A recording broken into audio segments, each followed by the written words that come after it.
¿Por qué se amotinan las gentes y los pueblos piensan cosas vanas?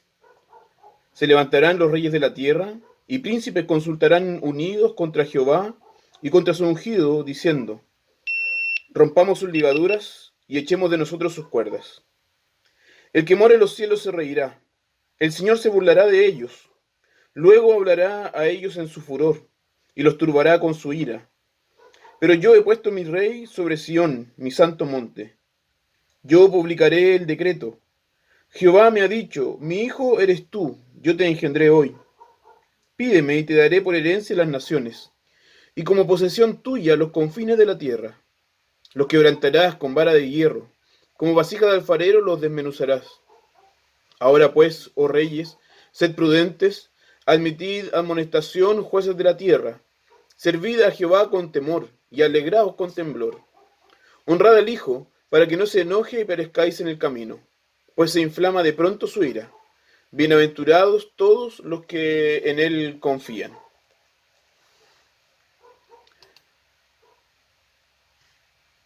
Bien, recuerdan que la semana pasada mencionamos que el Salmo 1 y el Salmo 2 funcionan como una introducción para todo el Salterio.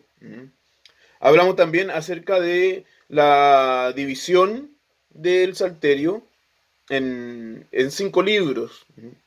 ¿Se acuerdan cuál era el tema del primer libro? ¿Alguien se acuerda? La confrontación. La confrontación. Lo tenía anotadito, parece, hermana Marisol. La confrontación es el tema de este primer libro, en el libro de los Salmos. Lo vimos la semana pasada, el tema de la confrontación, en cuanto hablando acerca de los injustos, el fundamento de la vida de los justos como siendo la ley de Dios, y finalmente que hay dos caminos, dos formas de vivir y también hay dos destinos entre estos dos grupos. Jehová conoce el camino de los justos y la senda de los malos desaparecerá. Y ahora el Salmo 2 también nos va a hablar acerca de esta confrontación. Cómo los reyes de la tierra se rebelan contra Jehová y contra su ungido. Como les decía, entonces, no quiero hoy día ocupar todo el tiempo, no quiero hacer completo el estudio del Salmo 2. Entonces, hoy día vamos a ver algunos puntos de la estructura de cómo este salmo se relaciona con todo el salterio. Y el próximo viernes ir versículo por versículo analizando este salmo. Hoy día ver de forma más temática cuáles son los temas importantes del salmo. Hay 4 temas que recorren este salmo y que son importantes. Importantes porque ellos permean todo el salterio, lo encontramos en todo el salterio. Entonces podemos ver cómo este salmo sirve como una muy buena introducción. El primero de estos temas es el reinado de Jehová sobre todas las naciones. El segundo es el lugar del gobierno de Jehová, que él gobierna en Sión, en Jerusalén. En tercer lugar, el establecimiento permanente de la dinastía de David, o de la familia de David, como gobernando en Israel. Y en cuarto lugar, cómo hay una mezcla entre el trono de Jehová y el trono de David. Entonces veamos el primer tema, el reinado de Jehová sobre todas las naciones. Según el Salmo 2, las naciones y los reyes de la tierra se rebelan contra el señorío de Jehová y de su ungido. Pero esto lo hacen en vano. O sea que es una rebeldía, pero que finalmente no va a conseguir lo que ellos quieren. Dice que los pueblos piensan cosas vanas. Entonces, desde el inicio nos va a decir que este deseo y este propósito de los reyes de la tierra y de los pueblos de rebelarse contra Jehová es algo vano. Nos va a decir que Jehová está reinando, Él está en su trono. Y que Jehová entonces va a responder a estos que se rebelan contra Él con su ira. Dice el versículo 4 que el que mora en los cielos se reirá, se burlará de ellos, hablará con ellos en su furor y los turbará con su ira. Este asunto entonces del reinado de Jehová sobre todas las naciones lo encontramos en los 5 libros de esta colección de los Salmos. Por ejemplo, en el Salmo 10, versículo 16, dice: Jehová es rey eternamente y para siempre. De su tierra han perecido las naciones. Entonces aquí encontramos un ejemplo en el primer libro. El Salmo 47, versículo 2, dice: porque Jehová el Altísimo es temible, Rey grande sobre toda la tierra. Aquí encontramos entonces en el libro 2. En el libro 3 podemos ver un ejemplo en el Salmo 84,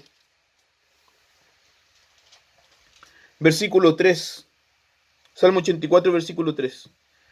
Aún el gorrión haya casa y la golondrina nido para sí, donde ponga sus polluelos. Cerca de tus altares, oh Jehová de los ejércitos, Rey mío y Dios mío. Entonces Jehová nuevamente presentado como rey, como rey y señor. En el libro 4 podemos ver el Salmo 95, versículo 3. Porque Jehová es Dios grande y Rey grande sobre todos los dioses. Entonces, Él es Rey grande y Él es Dios sobre todos los dioses. Ahí los dioses representan, son los dioses de cada nación. Entonces, Él es Rey sobre todas las naciones, sobre todos los dioses.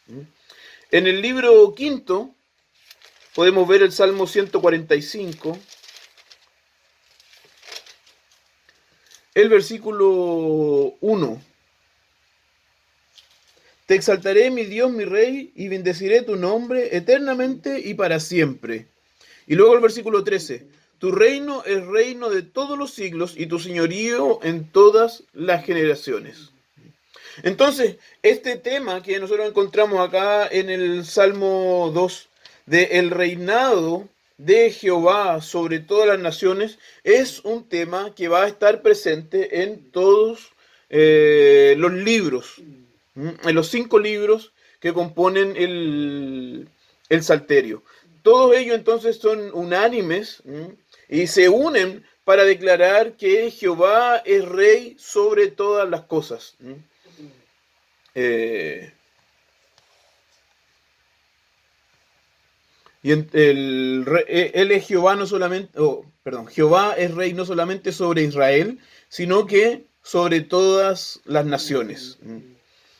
El segundo tema es que Jehová reina desde Sión, del monte Sión, que se encuentra en Jerusalén.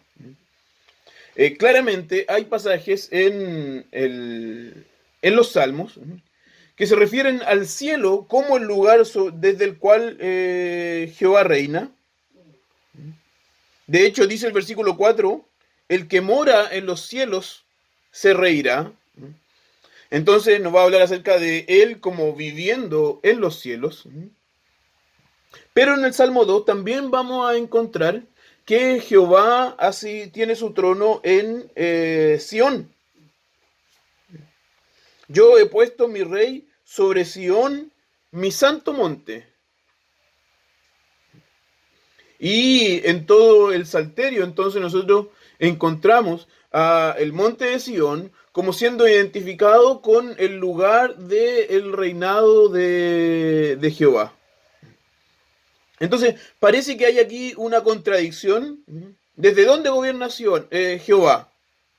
Un versículo dice que desde el cielo, otro versículo dice que desde Sión. Para el salmista esto no es un problema. Él usa tanto el cielo como Sión, como representando el lugar desde el cual Jehová reina. Un factor esencial en el pacto que Dios hace con David es que la casa de David construiría una casa para Jehová, para que el Señor habitara en ese lugar. Salomón, sabemos, construyó el templo. En 2 de Samuel, capítulo 7, versículo 13, en el pacto de Dios con David, dice: Él edificará casa a mi nombre, y yo afirmaré para siempre el trono de su reino. En Primera de Reyes, luego, 8, versículos 27 al 30, dicen: Pero ¿es verdad que Dios morará sobre la tierra? He aquí que los cielos de los cielos no te pueden contener, cuanto menos esta casa que yo he edificado. Con todo, tú atenderás a la oración de tu siervo y a su plegaria, oh Jehová, Dios mío, oyendo el clamor y la oración que tu siervo hace hoy delante de ti. Que estén tus ojos abiertos de noche y de día sobre esta casa, sobre este lugar del cual has dicho: mi nombre estará allí, y que oigas la oración que tu siervo haga en este lugar. Oye pues la oración de tu siervo y de tu pueblo Israel cuando oren en este lugar. También tú lo oirás en el lugar de tu morada, en los cielos. Escucha y perdona. Entonces, encontramos acá a Salomón dedicando el templo y diciéndole a Dios, o sea, es cierto, es obvio que los cielos de los cielos no te pueden contener. ¿Cómo tú podrías habitar en este lugar? ¿Cómo tú podrías habitar en este templo? Sin embargo, cuando nosotros leemos antes de esto, ahí en el capítulo 8, versículos 10 y 11, dice: cuando los sacerdotes salieron del santuario, la nube llenó la casa de Jehová. Y los sacerdotes no pudieron permanecer para ministrar por causa de la nube, porque la gloria de Jehová había llenado la casa de Jehová. Fíjese que incluso antes entonces de la oración de Salomón, pidiendo a Dios que él escuchara la oración que era hecha en ese lugar, Dios ya había habitado este lugar. Y la gloria de Dios ya había llegado a este lugar. La gloria de Dios había llenado el templo, tanto así que los sacerdotes ya no podían permanecer dentro. Porque la gloria de Dios había llenado la casa de Jehová. Entonces Jehová estaba habitando en ese lugar. Entonces, aunque los cielos no pueden encerrar a Dios, porque Él es mayor que los cielos, es mayor que toda la creación, Él promete que Él va a habitar en ese lugar, en el templo, en el monte de Sión. Y entonces el Salmo 2 anticipa un asunto que va a estar presente en todo el Salterio, como refiriéndose a Sión como el lugar en el cual Dios habita. Reconociendo entonces al mismo tiempo que el trono de Dios está en el cielo y en Sión. Esto entonces es integral para los elementos más básicos del pacto común David, como él es mostrado y desarrollado en todo el Salterio. Dios residiendo en medio de su pueblo, Dios habitando en medio de su pueblo, y Él gobernando a todas las naciones por medio del trono que Él tiene en este monte, que Él mismo llama mi santo monte. El tercer tema es el establecimiento permanente de David y de su familia, su dinastía, como gobernando a Israel. Esto también va a tener una importancia que es clara en el libro de los Salmos. El pacto con David. De hecho, el Salterio tiene como fundamento la elección de Dios, la elección que Dios hace de David para que él sea el rey. Dios elige a David para que él sea el rey, pero él también lo elige y le da como rey la tarea de reformar la adoración en Israel, lo que incluye el componer estas canciones, el Salterio. Recuerden que bajo el gobierno de David como rey, David escribe los salmos, y también encontramos a sacerdotes y levitas escribiendo los salmos, como los hijos de Coré, como Asaf, porque finalmente con el gobierno de David, todos están trabajando para él cuando están componiendo los salmos. La tarea finalmente es dada a David y él es reconocido entonces como el autor del libro de los salmos. Y el reino entonces que se nos presenta en el libro de los salmos es un reino que se encuentra bajo el gobierno de David y de su familia. Este es el decreto de Dios. Este reino que le es dado a David, David como el primer protagonista histórico, de él se habla en este salmo, pero aunque nosotros sabemos, se habla principalmente acerca del Señor Jesús. Pedro lo va a interpretar así en Hechos. Pero el primer personaje histórico es David. David es el ungido en este caso. Los que se rebelan contra Jehová y su ungido son históricamente contra Jehová y David, pero David representando al Mesías, que finalmente vendría de su propia familia para gobernar, para ser el rey. Entonces a David le he dicho,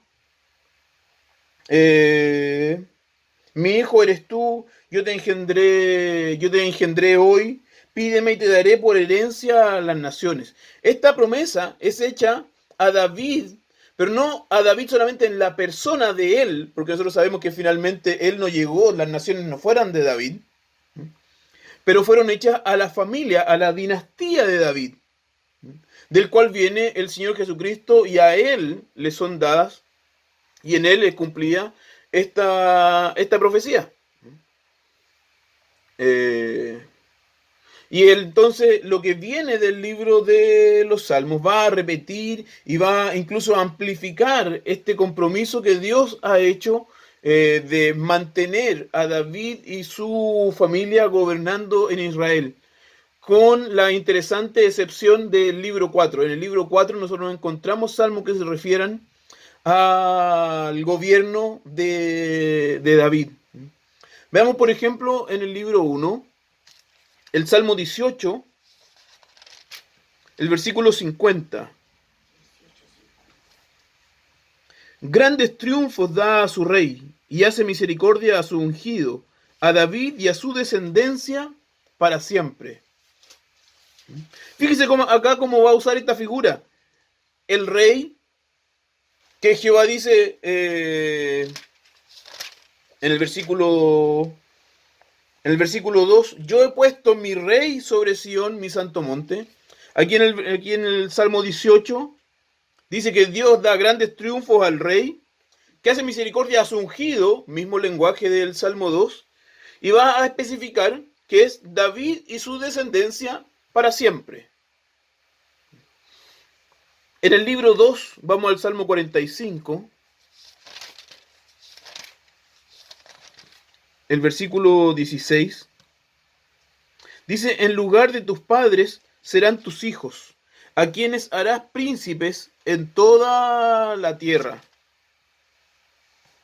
Aquí este salmo que habla acerca de las bodas del rey va a hablar acerca de la descendencia del rey y que la descendencia del rey será príncipes en toda la tierra. Podemos ver también el Salmo 61 en el mismo segundo libro. Salmo 61, versículos 6 y 7. Días sobre días añadirás al rey. Sus años serán como generación y generación. Estará para siempre delante de Dios. Preparará misericordia y verdad para que lo conserven. ¿Cómo el rey puede estar de generación en generación y para siempre delante de Dios? Refiriéndose no solo a David la persona, sino que la dinastía, la descendencia davídica y obviamente al Señor Jesucristo. El Salmo 72, el versículo 17 dice, será su nombre para siempre, se perpetuará su nombre mientras dura el sol. Benditas serán en él todas las naciones, lo llamarán bienaventurado. Aquí obviamente se está refiriendo al Señor Jesucristo. Entonces ahí en el libro 2 encontramos también este asunto, este tema.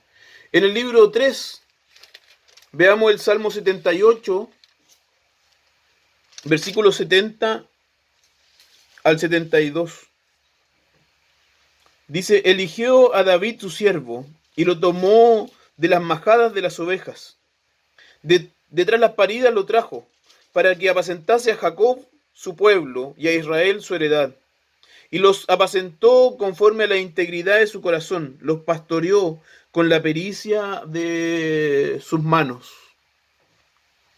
El Salmo 89, versículos 3 y 4, dice, hice pacto con mi escogido, juré a David mi siervo, diciendo, para siempre confirmaré tu descendencia y edificaré tu trono por todas las generaciones. Entonces encontramos también aquí en el libro 3 esta promesa de que la dinastía de David gobernaría la tierra, gobernaría las naciones. En el libro 5 podemos ver el Salmo 110, versículo 1. Jehová dijo a mi Señor, siéntate a mi diestra hasta que ponga a tus enemigos por estrado de tus pies. Sabemos que este salmo es un salmo mesiánico, nos habla acerca del Señor Jesucristo.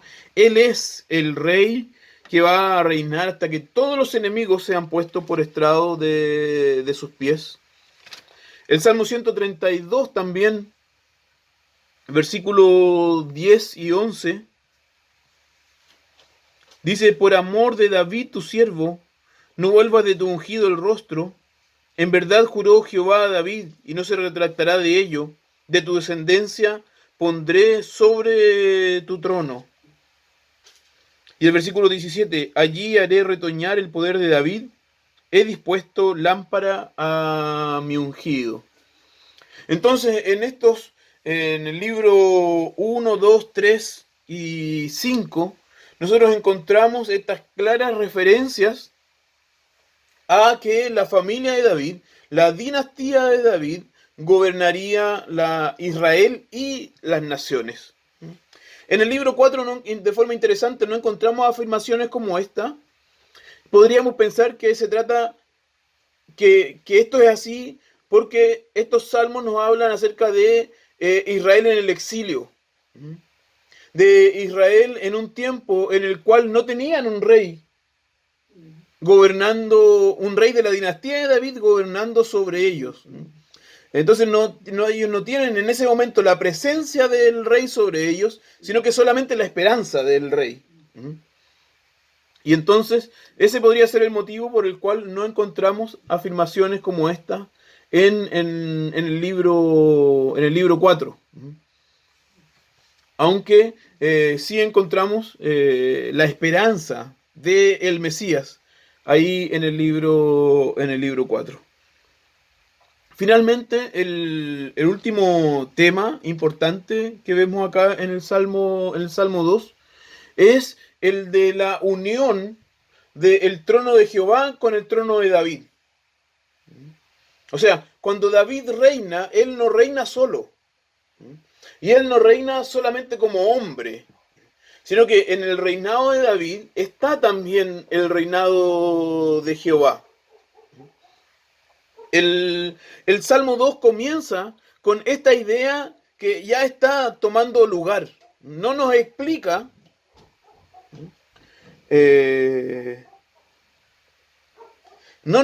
no nos dice que los reyes gobiernan, que Jehová y David gobiernan juntos, pero ya lo da por hecho. Porque esta rebelión de los reyes de la tierra nos va a decir es contra Jehová y su ungido. Entonces cuando los reyes de la tierra se rebelan contra David, no se están rebelando solamente contra David. Porque el trono es el trono de Jehová y de David. Nos va a decir también en el versículo 6 que este rey que gobierna en Sión ha sido puesto por Dios. Yo he puesto mi rey sobre Sión, mi santo monte.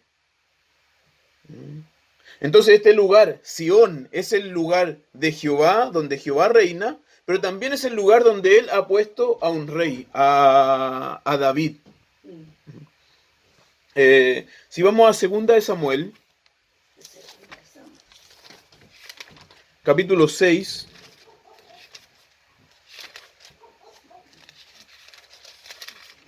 versículos 12 al 19, dice: fue dado aviso al rey David diciendo: Jehová ha bendecido la casa de Obed-edom y todo lo que tiene, a causa del arca de Dios. Entonces David fue y llevó con alegría el arca de Dios de casa de Obed-edom a la ciudad de David. Y cuando los que llevaban el arca de Dios habían andado 6 pasos, él sacrificó un buey y un carnero engordado. Y David danzaba con toda su fuerza delante de Jehová, y estaba David vestido con un efod de lino. Así David y toda la casa de Israel conducían el arca de Jehová con júbilo, y sonido de trompeta. Cuando el arca de Jehová llegó a la ciudad de David, aconteció que Mical, hija de Saúl, miró desde una ventana y vio al rey David que saltaba y danzaba delante de Jehová, y le menospreció en su corazón. Metieron pues el arca de Jehová y la pusieron en su lugar en medio de una tienda que David le había levantado, y sacrificó David holocaustos y ofrendas de paz delante de Jehová. Y cuando David había acabado de ofrecer holocaustos y ofrendas de paz, bendijo al pueblo en el nombre de Jehová de los ejércitos, y repartió a todo el pueblo y a toda la multitud de Israel, así a hombres como a mujeres, a cada uno un pan y un pedazo de carne y una torta de pasas, y se fue todo el pueblo, cada uno a su casa. Entonces, nosotros vemos como David lleva el arca hasta Jerusalén. El lugar en el cual Dios está habitando es el mismo lugar donde David habita. Él es llevado a la ciudad de David.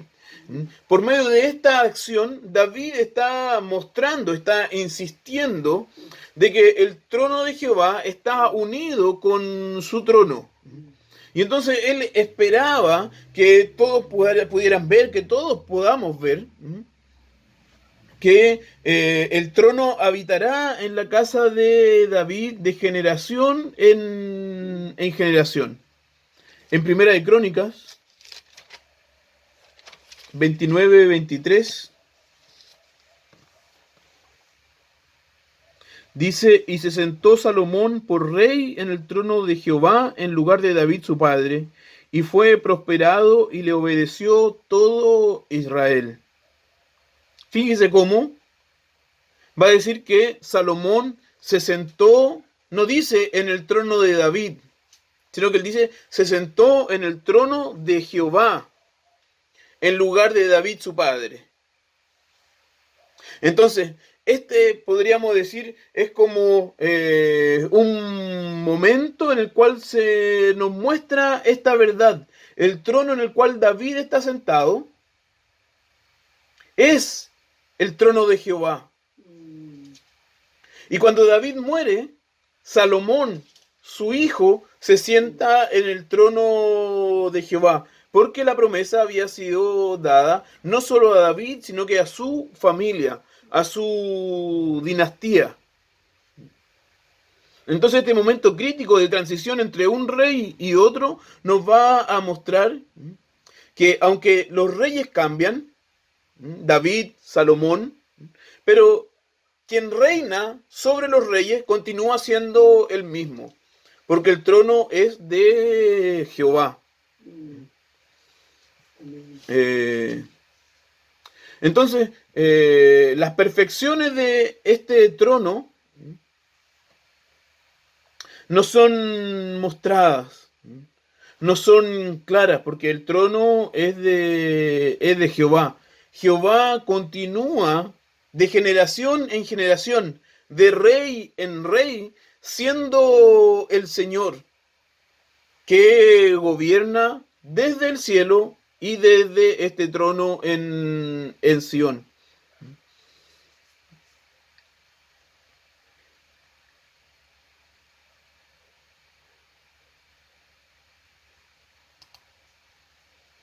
Y entonces, estos 4 temas, ya para ir concluyendo el estudio de hoy, estos 4 temas que van a estar presentes o que están presentes de forma clara aquí en el Salmo 2, los vemos claramente siendo temas que vamos a encontrar en todos los salmos y que por lo tanto son temas muy importantes dentro del libro de los salmos. Y por eso nosotros tenemos que ver el Salmo 1 y el Salmo 2 como siendo introducciones a todo el Salterio.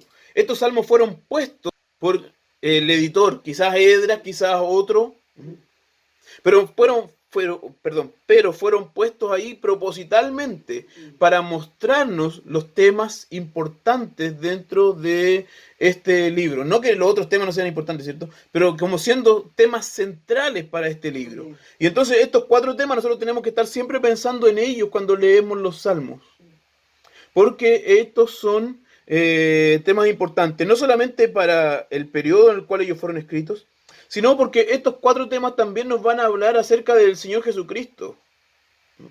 Cómo Él reina, cómo la promesa hecha a David se cumple en el Señor Jesucristo. Cómo este gobierno de Cristo sobre las naciones, gobernando primeramente en Sión, nosotros lo podemos ver entonces como el Señor Jesucristo reinando sobre todas las naciones y primeramente en la iglesia, porque el Señor Jesucristo es rey sobre cabeza de la iglesia y también sobre todas las naciones. Como el gobierno del Señor Jesucristo es el gobierno del Padre, Él viene a ser la voluntad del Padre, y el Padre es quien le da al Señor Jesucristo su trono para que Él gobierne hasta que todos los enemigos sean vencidos.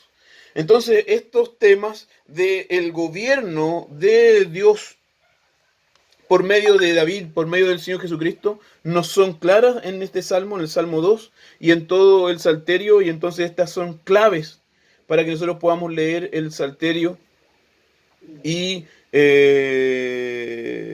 entenderlo correctamente, entenderlo mejor, y podamos entonces glorificar al Señor Jesucristo por medio del Salterio. ¿Hay preguntas, hermanos? Yo sé que estuve un poco corriendo, pero si no hacía así, nos íbamos a ocupar igual el mismo tiempo de siempre y no quería pasar de las 10:30. Pero igual hay un tiempecito para preguntas, si alguien tiene alguna pregunta.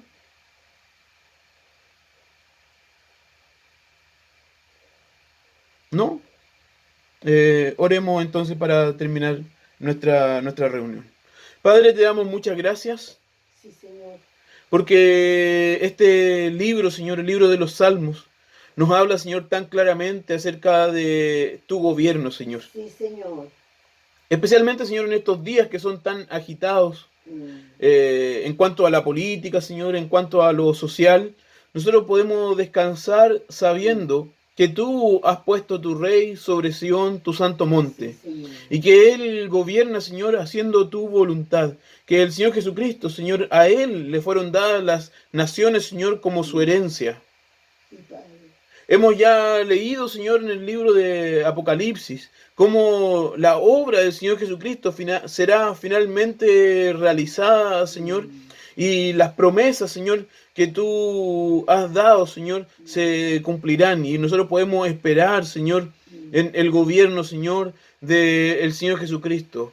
Cuando los mártires, Señor, claman por la sangre que ha sido derramada, por la persecución que la iglesia ha sufrido, luego, Señor, ellos encuentran alegría en la obra del Señor Jesucristo y en el gobierno, Señor, que Él